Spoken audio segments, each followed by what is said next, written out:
Bwana Yesu asifiwe. Tamani ni kushirikishe kwa ufupi kuhusu tumaini la kweli au uhakika wa maisha tulionao ndani ya Kristo Yesu. Biblia inasema kitabu cha Warumi sura ya 8 mstari wa 16. Biblia inasema Roho mwenyewe hushuhudia pamoja na roho zetu ya kwamba sisi tu watoto wa Mungu. Hii inatupa uhakika kwa sababu hata kama tukipitia magumu, tukipitia shida, tukipitia kukataliwa, tukipitia mateso, bado roho wa Mungu anashuhudia ndani yetu kwamba sisi ni watoto wa Mungu.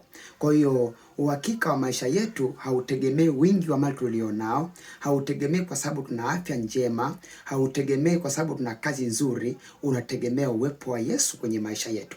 Kwa hivyo ndugu yangu unayenisikiliza na unayenitazama, na kushauri pia, ingia ndani ya Yesu kwa kumwamini Yesu ili akupe uhakika wa maisha. Hautateseka tena, hautakuwa na maswali, hautakuwa na maulizo kwa sababu Yesu atakuwa anakupa uhakika wa maisha. Mungu akubariki sana.